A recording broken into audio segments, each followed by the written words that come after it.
Everyone, in today's video, it's pure speculation, but I want to explore what Fiction Foods is. Cult Food Science is their main lead investor, and they've been on their front page for a long time, and I've been trying to figure out for the past year what this company is and what they're making, and I think now, in the last few weeks, I might have figured out some parts of it. Complete speculation, but hopefully grounded in a little bit of reality.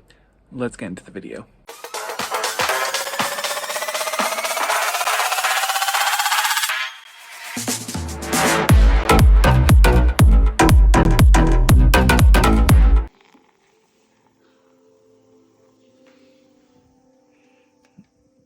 Oh, you know what it smells like? What? Like cooking or baking yeast. It kind of looks like a beer.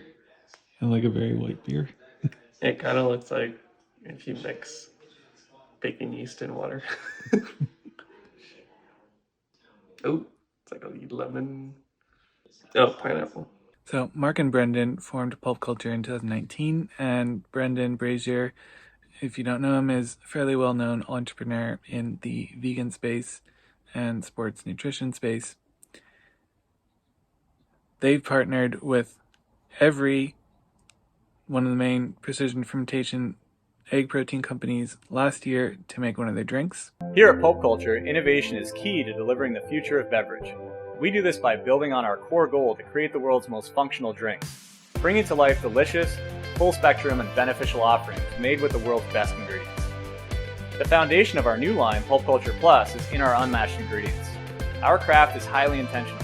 We start with wild fermented cold pressed juice, then we introduce fresh source verified pineapple and coconut, and finish with the addition of super ingredients like vanilla, ashwagandha, cordyceps, and now animal-free every protein. Every protein is a game changer for us. Its neutral profile, smooth texture, and high solubility integrate seamlessly into our products. For the first time, we're able to bring quality animal-free protein into our functional, full-spectrum offerings and unlock what's next for Pulp Culture. We've been trying to make this a reality for a long time. The first protein-boosted hard-pressed juice where functional wellness truly meets craft beverage. This is the full-spectrum, better-than-ever beverage I wish existed for years.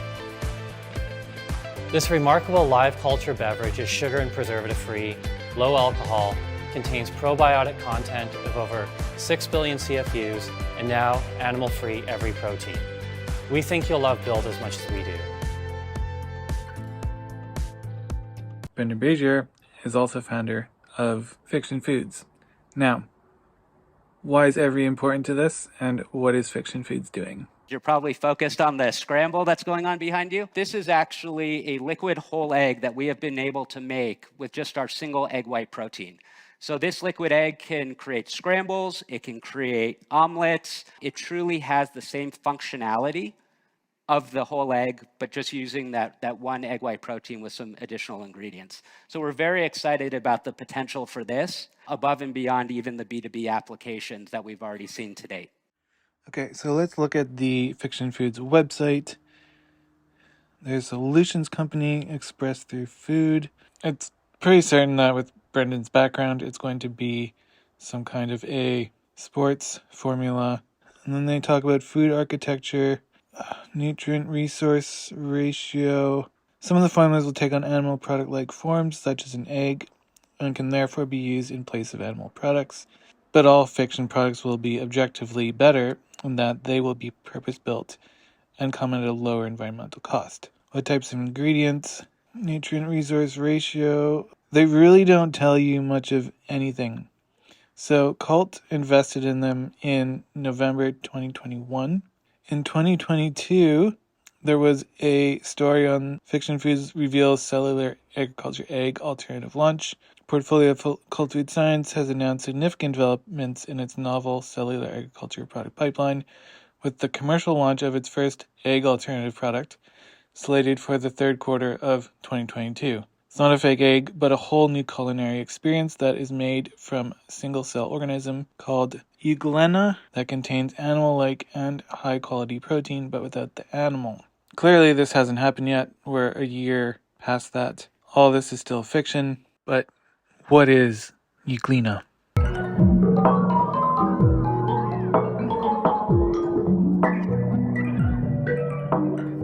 This is Euglena ehrenbergii.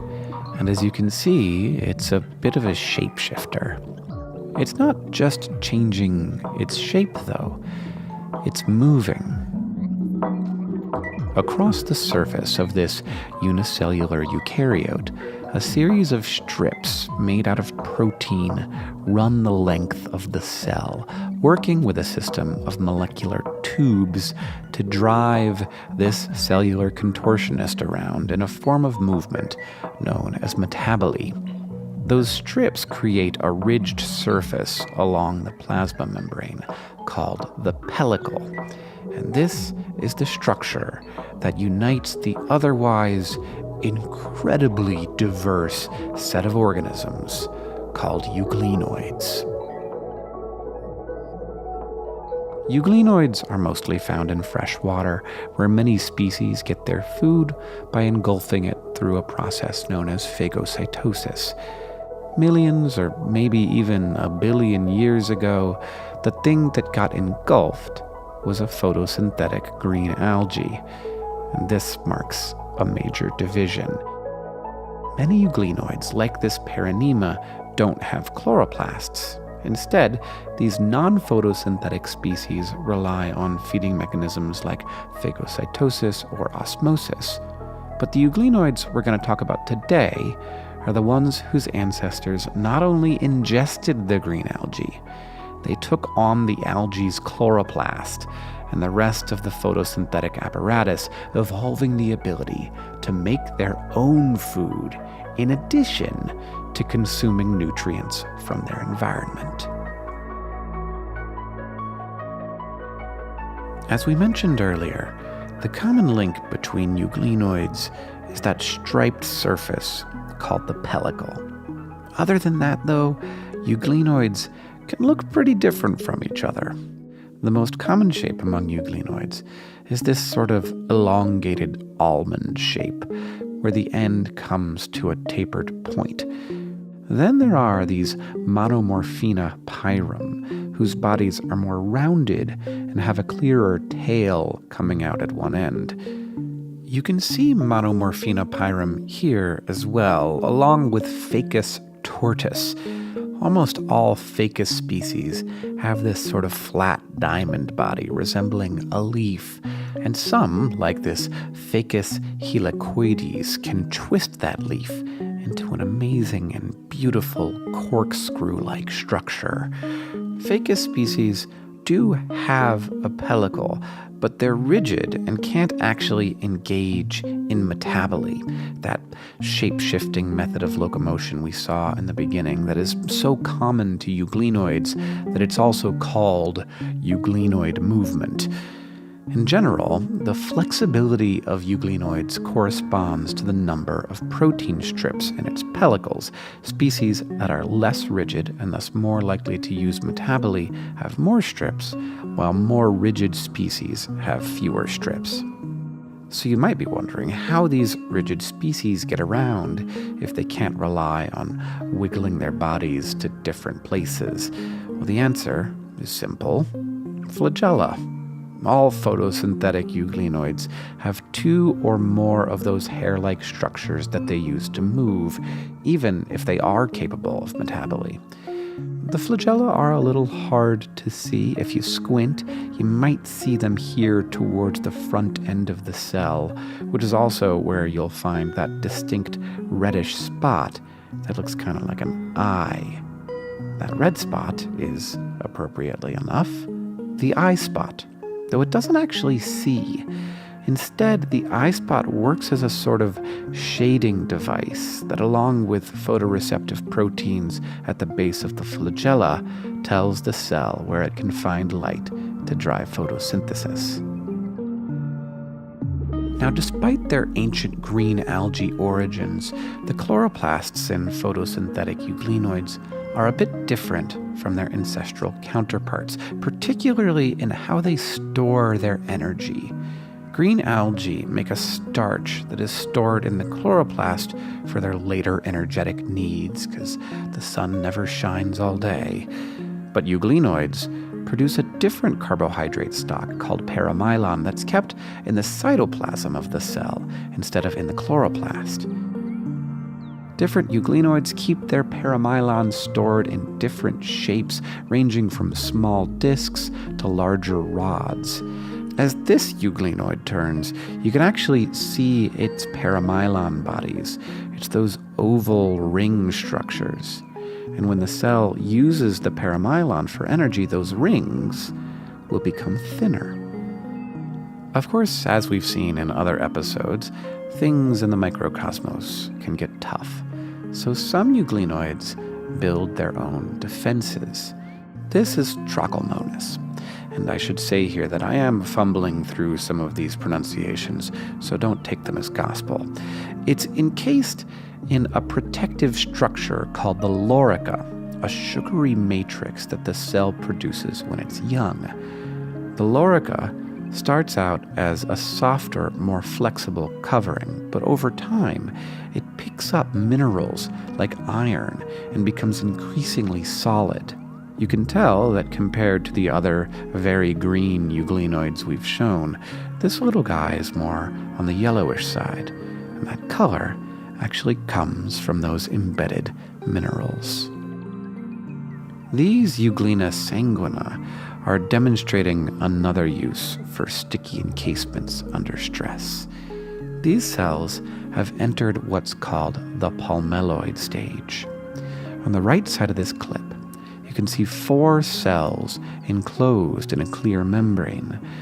But when this little click was started, it was originally just one cell that had lost its flagella and enclosed itself in a capsule of its own making. In time, that one cell divided into 2, and then those 2 cells divided into 4. When conditions are right, these cells can leave the capsule and reform their flagella. Euglenoids have had a very, very long time to evolve, and as we have seen, the things that they have evolved into are diverse. So diverse that combined with the varied shape-shifting abilities of its member species, euglenoids have proven challenging both to identify and to classify. In the past few centuries, attempts to categorize them have resulted in their inclusion with animals, with plants, and with protists, as well as declarations of their own kingdom. The microscope is a powerful tool, but this is where molecular tools like gene sequencing take over, helping scientists better understand just how the species of this vast group are related to each other and to everything else. And even as these threads of evolution get untangled and old questions get answered, there will only be more questions to ask and more opportunities to wonder. Thank you for coming on this journey with us as we explore the unseen world that surrounds us. My guess is that because they've already established some partnerships with every company for pulp culture juice, and you can see the video from yesterday where we looked at every company and their different products, they have some kind of an egg scramble. So I can see them using some egg protein, maybe mixed with this single-celled organism, and some other ingredients somewhere in there. I'm Chris, and we'll see you in the next video. Thanks for watching.